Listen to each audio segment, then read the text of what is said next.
rakan sekalian, saya Chong Wei, salah satu pengasas bagi Force Education. Dalam video ini, saya akan berkongsi tentang bahagian pemahaman. Sekiranya soalan yang diberikan itu berkaitan tentang isu yang melanggar undang-undang seperti pencemaran alam sekitar, pembuangan toksik ke dalam sungai, penebangan hutan atau pembakaran terbuka, maka kita boleh menjawab menggunakan isi-isi penting yang diberikan di sini, iaitu melaporkan kes ini kepada pihak berkuasa, membangkitkan isu ini di media massa bagi menarik perhatian masyarakat atau menceritakan isu ini kepada wartawan. Contohnya, soalan yang diberikan itu ialah pada suatu petang, anda ingin memancing ikan di sebatang sungai berhampiran dengan rumah anda. Anda mendapati air sungai itu sangat keruh dan berbau busuk. Setelah anda siasat, anda dapati sungai tersebut telah tercemar dengan sisa toksik. Sebagai rakyat yang prihatin, bagaimanakah anda dapat membantu menangani masalah pencemaran sungai tersebut? Jadi, jawapan yang boleh kita berikan ialah, sebagai rakyat yang prihatin, saya akan melaporkan kes pencemaran sungai tersebut kepada pihak berkuasa agar tindakan yang sewajarnya dapat diambil. Selain itu, saya akan membangkitkan isu pencemaran sungai ini di media massa bagi menarik perhatian segenap lapisan masyarakat. Tambahan pula, saya akan menceritakan isu pencemaran sungai kepada wartawan.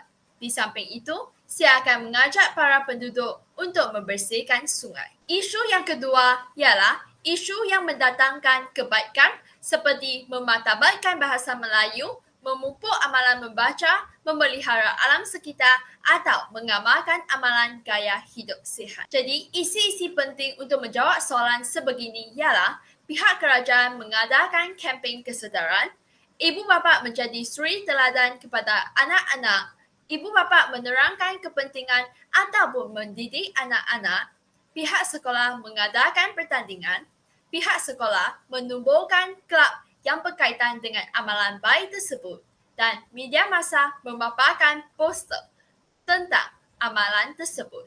Contoh soalan ialah kumpulan anda diminta untuk menyenaraikan langkah memartabatkan bahasa Melayu sebagai bahasa rasmi negara. Cadangkan langkah-langkah yang boleh dilakukan.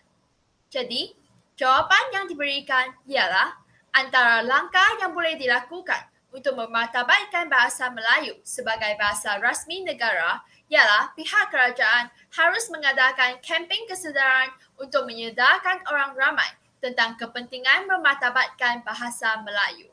Selain itu, ibu bapa harus menjadi suri teladan kepada anak-anak dengan sendiri menggunakan bahasa Melayu ketika berurusan di jabatan kerajaan. Tambahan pula, pihak sekolah boleh mengadakan pertandingan seperti pertandingan bersarahan, bercerita dan berpidato dengan menggunakan bahasa Melayu. Di samping itu, media massa boleh memaparkan poster tentang kepentingan penggunaan bahasa kebangsaan secara besar-besaran di media sosial. Dan isu yang ketiga ialah isu menyelamatkan haiwan. Isi-isi penting untuk menjawab soalan sebegini ialah pertama, memeriksa kecederaan pada haiwan itu.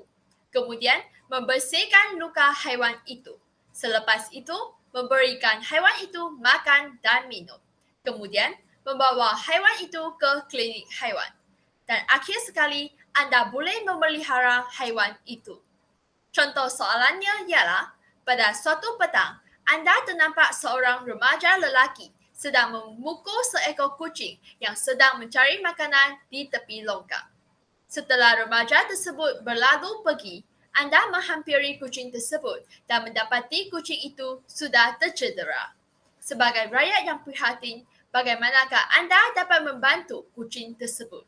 Jawapan yang diberikan ialah, sebagai rakyat yang prihatin, saya akan memeriksa kecederaan pada kucing itu.